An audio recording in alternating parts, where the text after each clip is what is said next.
Chez General Motors, on adore les cocktails détonnants, spectaculaires. Regardez le style d'avion furtif de cette Cadillac CTS-V. Et ce n'est pas que du cinéma.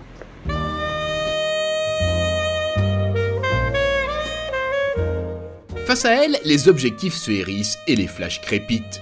Avec sa gueule de concept car échappée d'un salon, la Cadillac CTS-V coupé fait le show en permanence. Ses lignes sculpturales dévient rarement de leur trajectoire quasi rectiligne, à moins de prendre la fuite en angle marqué. Les designers Cadillac, on le savait, n'aiment pas trop les compas. La face avant, identique à la berline et au break, prend du muscle dans cette version ultra sportive, mais c'est surtout toute la partie arrière qui interpelle.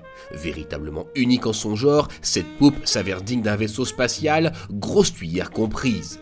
La ceinture de caisse haute et des faibles surfaces vitrées combinées à la ligne fatalement plongeante donnent une prestance impressionnante à cet engin carrément hors norme. L'habitacle, lui, suit la même logique. Son design ostentatoire cache une finition de très bon aloi, loin des standards américains et de leur plastique de mauvaise qualité. Ici, le cuir et l'aluminium partagent la vedette avec le noir laqué. Les sièges semi-baquets Recaro, pour leur part, participent à une bonne ergonomie générale. Plusieurs ombres au tableau cependant, l'accès aux places arrière s'avère difficile, la visibilité reste médiocre et les commandes en pagaille n'ont rien d'intuitif.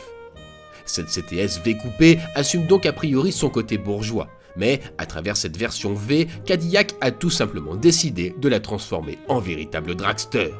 La preuve, sous le capot, un moteur exceptionnel. Il équipe notamment la Corvette ZR1, V8, 6 litres 2, compresseur, puissance 564 chevaux.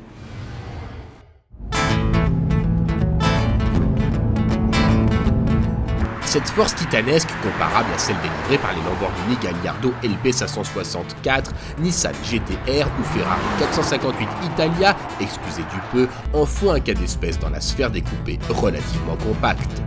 D'autant qu'en termes de tarifs, moins de 85 000 €, le rapport prix-puissance-performance s'avère imbattable. En adoptant une allure raisonnable, le couple impressionnant du gros V8 et le glissement lent du convertisseur de la boîte hydramatique à 6 rapports ne perturbent pourtant en rien le confort prodigué par cette avaleuse de bitume qui fait mine d'être BCBG. Le train arrière, épaulé par un différentiel à glissement limité, s'avère étonnamment bien maîtrisé, mais c'est devenir très ludique lorsqu'on l'aiguillonne.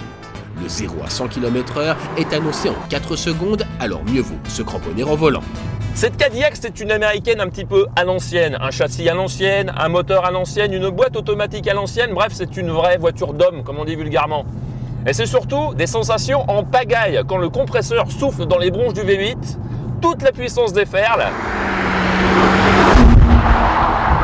Et puis surtout, une petite surprise, un petit détail, selon l'ordinateur de bord, nous sommes à 35 litres de moyenne, en conduisant à peu près normalement.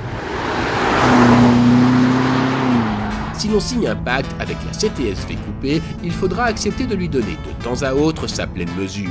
Il faudra alors maîtriser les ruades, la cavalcade des chevaux qui malmènent les cervicales et ce caractère impressionnant de force brute illustrant cette démesure américaine toujours vivante. En un mot commençant, merci Cadillac.